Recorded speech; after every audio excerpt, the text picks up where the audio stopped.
Coming up next, BookTV presents AfterWords, an hour-long program where we invite guest hosts to interview authors. This week, Bruce Bueno de Mesquita and Alastair Smith present their collaborative work, The Dictator's Handbook, Why Bad Behavior is Almost Always Good Politics. The acclaimed New York University professors explain how autocrats and dictators are able to maintain power by doing whatever is necessary to please the coalition that'll support their regime. They explore their theory with Associated Press national security editor Ann Gearan. Hello, I'm Ann Gearan. We're going to talk today about a new book, The Dictator's Handbook, which, as I understand, builds on work that both of you have done over a number of years in some previous political science work. Can you explain how The Dictator's Handbook is different from your previous theories about how dictators and autocracies function differently than democracies? And at whom is this book primarily aimed? Start with you. Well, the prior work, academic work, take our book, The Logic of Political Survival. It's a 500-page book with about 150 pages of calculus. There's no calculus in this book. There are no statistics in this book. There's not even algebra in this book. That's an important difference. There's a little math. There's a little math, right? This is a book aimed at an intelligent, politically interested audience, people who read the New York Times, the Wall Street Journal, The Economist, people like that. The earlier work was aimed at the three other academics who want to read 150 pages of calculus. Would that be a fair description? That would be exactly fair. We've tried here to popularize and translate difficult technical material into something that's straightforward and easy to understand, because our arguments are very general. They're about how political organizations, how religious organizations, how corporations, how charities, how any kind of organization works.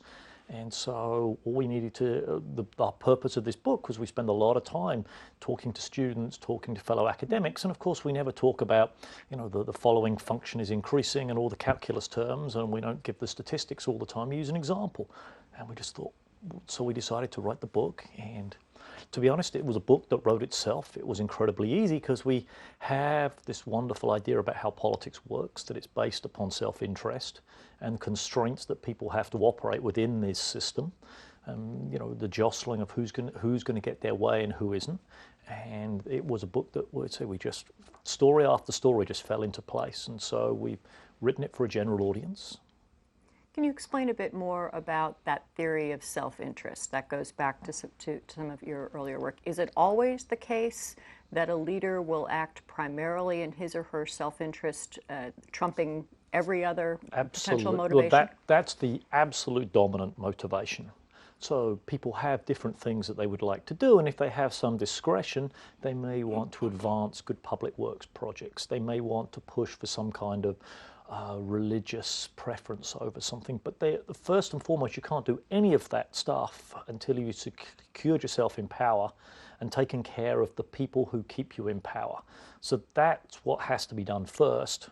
So before anything else, people take care of that. Well, we don't deny that there might be sort of benevolent people who care about others first, but they're not the ones that crushed the heads that got them to the top in the first place. How far across the political spectrum does that theory of paramount, the self-interest, extend? I mean, I can understand in a country in which there's a cult of personality, one leader who gets to essentially make all the decisions, that would be an easier model to sustain than it might be in a country where, say, there's a junta, or going all the way on the other side where there is a democratically elected government. How far does that spread? So the theory applies to all governments, indeed to all organizations. Now, what the theory tells us is that leaders need to obey, to the extent that they can, 5 rules. The problem that they have, which is what you're alluding to, is that depending upon the nature of the political system the amount of constraints they face in changing the way the system operates is greater or lesser. So as we see it, leaders want to depend on as few people as possible to keep them in power. They want those few people to be drawn from as large a pool of available people as possible. They want to tax people as much as they can, subject to the limitation that they not try to tax so much that the economy collapses on their watch, and not so much that they foment a rebellion. So there's an optimal level. They want to make sure to pay those few people they need properly so that those folks won't want to defect to somebody else, not a penny more. And they don't want to make the mistake of spending money on people who are not essential to keep them in power. So, as we see it, a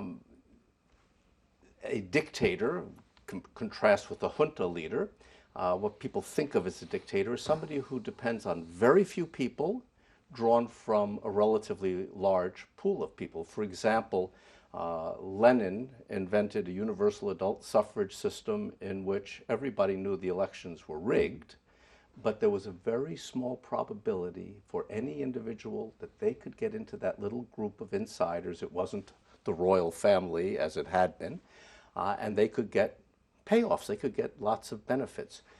As the set of people you depend on gets bigger, bribing people gets to be too expensive. You know, if you have to bribe 100 people, not so hard. If you have to bribe 10 million people, it's better to start producing effective public policy. It's cheaper than the bribery.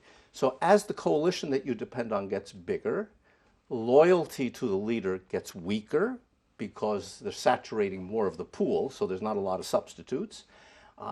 The quality of policy gets better, and the leader gets thrown out of office more quickly.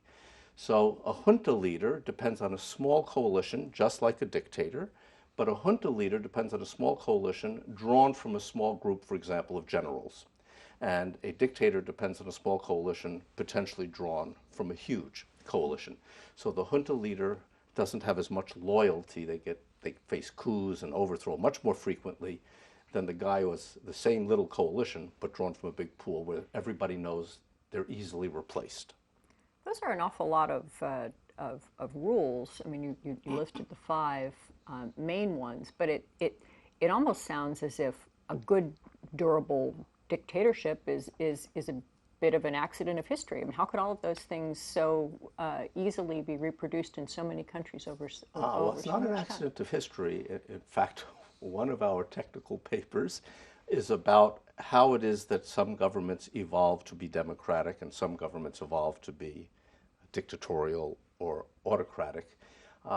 It's actually very easy to construct a dictatorship. Take an example. We use this analogy in the book. Suppose we're in a room of 100 people and 5 of us have guns. The 5 of us are going to run that room if nobody else has a gun.